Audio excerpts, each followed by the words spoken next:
Hi gang, Denise here, and this is Pose of the Week, and our pose today is Warrior 3 or Virabhadrasana 3, or a lot of people know it as Eka Padasana, because we're standing on one leg and one leg's in the air. So I love this pose, great balancing pose, so strengthening, and really great for developing foot to core connection. So that's what I'll talk to you about today. I'll start standing on my left foot, so my right leg will be raised. So right away, I want to tap into the foot splay, my ankle arch, dial my knee out, and make that strong connection between my foot, the inseams of my legs, and my pelvic floor. That's happening via this dialing outward energy, okay? External rotation on my standing leg. And then, I often use these blocks in my classes just so that people can work on their organization for a little bit first. So this leg is dialing out. It's going to help me level my pelvis. And then this leg here is dialing inward, in, okay? So it's important not to have too much to deal with when you're figuring that out.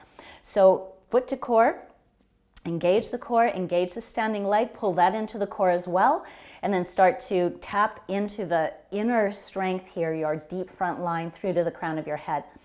So a few breaths here can be really good, changing sides, working on foot to core again, pulling that right in.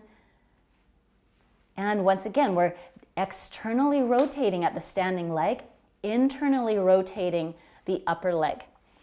All right, so just feeling the way that supports my pelvis, and we can get that great foot to core connection.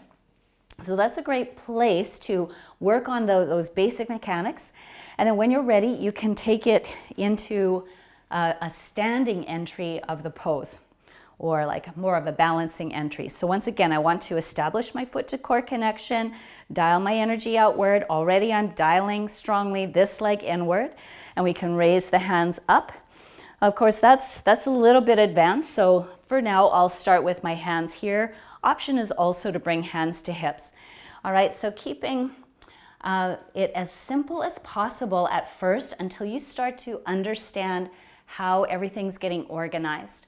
So hands can stay here. This can be quite balancing at first. Then you can play with arms coming out to the sides, and then eventually arms going forward for the full posture. But, to go for the full posture when you haven't figured out how to organize the pelvis and where the lines of strength are, that's a little bit too much to deal with, and it's easy to fall out of the pose. So as I say, I would practice those basics, maybe with the blocks first, or with hands to hips, hands to heart first, okay? And then you can progress. This is a great place to start. Also very strengthening to go from here to here, to here, to here. So there's some options you can try for your classes.